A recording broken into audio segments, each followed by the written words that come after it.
mga showbiz personalities na nanalo nitong Butuan Midterm Elections 2025. Angelo De Leon, masaya at puno ng pasasalamat ang puso ng aktres dahil sa pagtitiwala ng buong buo sa kanya ng mga Pasigueños at sa kanyang kinabibilangan ng political party, pero as COMELEC pronouncement, isa siyang independent candidate.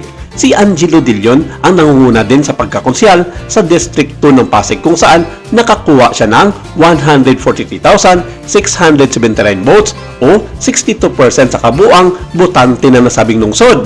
Pero sa sobrang layo na ng agwat ng aktres sa kanyang mga katunggali, agad nang idineklara ang kanyang pagkapanalo noong March 13 ng 7 o'clock ng umaga bilang mauupo ng opisyal ng syudad nitong taong 2025. Dudut Jaworski, nakakuha ang dating basketball player na si Dudut Jaworski ng kabuuang 239,003 na number of votes o 52% of total votes as of 9 AM ng May 13, 2025 na may 82.31% na nakapasa na ng mga reports. Maupo muli siya bilang vice alkalde ng Pasig City. Nangyari ang proclamation nila sa giting ng Pasig bilang mga nanalo ng mga kandidato ng nasabing lungsod nitong 2025 midterm elections. Aiko Melendez as of 10:30 AM ng May 13, 2025 na may 80% ang total ng mga presents sa buong Quezon City. Lumabas na ang partial and official vote count para sa mga naglalaban na konsehal ng Quezon City. Pangalawa sa pasok sa listahan sa District 5 ang nagbabalik sa kanyang ikalawang termino na si Aiko Melendez. Nakakuha siya ng 113,052 na boto mula sa kanyang mga nasasakupan o 18.8% of total votes sa District 5 ng Quezon City. Maaga ang naging proklamasyon sa mga nagwagi sa nasabing syudad.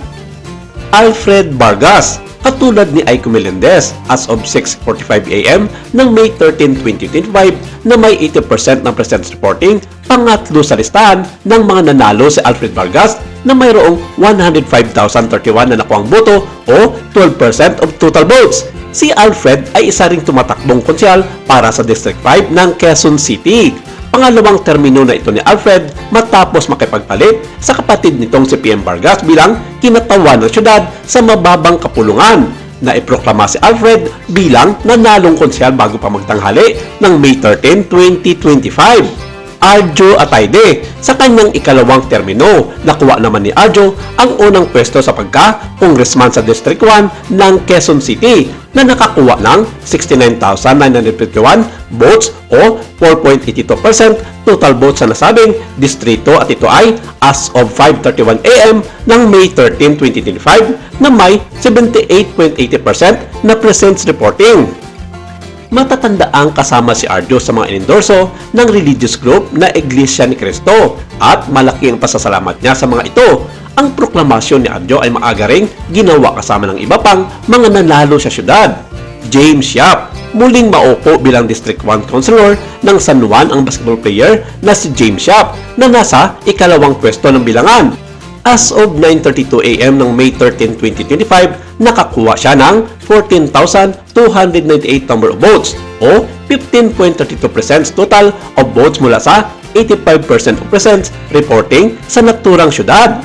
Isko Moreno, magbabalik naman bilang alkalde ng Maynila ang dati nang tumakbo bilang Pangulo ng ating bansa at natapos lamang ang kanyang ikalawang termino bilang pinuno ng lungsod noong 2022. Malayo ang lamang ang nakuha ni Isko sa kanyang mga katunggali na sina Hani Lucaunia at Sam Bersosa na mayroong 539,360 number of votes. Kasama si Isko sa mga listahan ng mga inendorso ng religious group na Iglesia ni Cristo sa pagkaalkalde ng syudad. Nagkaroon naman ng delay ang proklamasyon ni Isko sa pagkaalkalde dahil may ilang pending manual ballots na mention pa ang iniintay. Naintindihan naman ito ni Isko at ang running mate niya na si Che Atienza. Samantala, parehong nagwagi ang mag-asawang Lucy Torres Gomez at Richard Gomez sa Butuan ngayong taon matapos manguna si Lucy sa pagkaalkalde sa Ormoc City habang si Richard naman ay inaasang aangkinin ang pwesto bilang 4th District Representative ng Leyte. Batay sa inisyal na tali, nakahanda naman si Julio Rebella na mapanatili ang kanyang posisyon bilang vice gobernador ng Cavite, habang ang kanyang ina na si Lani Mercado ay inaasahang mananatili sa kanyang posisyon bilang 2nd District Congresswoman. At nito nga umaga ng May 14, formal nang ipinarokama bilang mga nagwagi ang mag-inang Rebella. Samantala, nakatakdang uupo na rin sa pwesto si Joaquin Dumagoso bilang kauna-unahang konsyal ng 1st District na Maynila sa Tondo matapos niyang pamunuan ang partial at unofficial ranking sa nasabing distrito ng lungsod. Si Joaquin ay anak ni Isko Moreno na nakatakdang bumalik na bilang alkalde ng Maynila sa kanyang pamumuno sa pagka-alkalde sa partial at unofficial tally na naiproklama na rin kalaunan. Ilan din sa mga celebrities na naiproklama na rin bilang panalo sa kanilang mga constituent ay ang former beauty queen na si Leren Bautista bilang konsyal ng Las Bañas, Laguna, ang aktres na si Ina Alegre bilang alkalde na rin ng Pula Oriental Mindoro matapos tumakbo ng walang kalaban sa nasabing halalan.